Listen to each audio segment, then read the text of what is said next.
રાજકોટના જેતપુરમાં સ્થાનિક સ્વરાજની ચૂંટણીને લઈને મેન્ડેટનો વિવાદ વધુ વકર્યો. જોકે હવે પાર્ટી ડેમેજ કંટ્રોલની સ્થિતિમાં છે.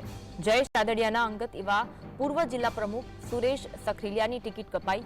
પાર્ટીના આગેવાન દ્વારા કામગીરી નબળી દેખાવાનો પ્રયાસ કરવાનો આક્ષેપ લગાવવામાં આવ્યો છે.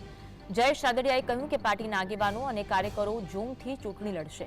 જેતપુરના પાર્ટીના આગેવાનોએ જ આ ખેલ કર્યો હોવાની વાત કરી. સુરેશ સખરેલિયાએ નામ લઈને ભાજપ પ્રદેશ યુવા પ્રમુખનું નામ આપ્યું કે આમના કારણે પત્તું કપાયું. જેતપુરમાં નગરપાલિકાની ચૂંટણી લડનાર 42 ઉમેદવારોએ સુરેશ સખરેલિયાને સમર્થન આપ્યું હતું. 42 સીટ ઉપર ભારતીય જનતા પાર્ટી પૂરી તાકાતથી લડશે. જેતપુર એ ભારતીય જનતા પાર્ટીનો હંમેશા ગઢ રહ્યો છે.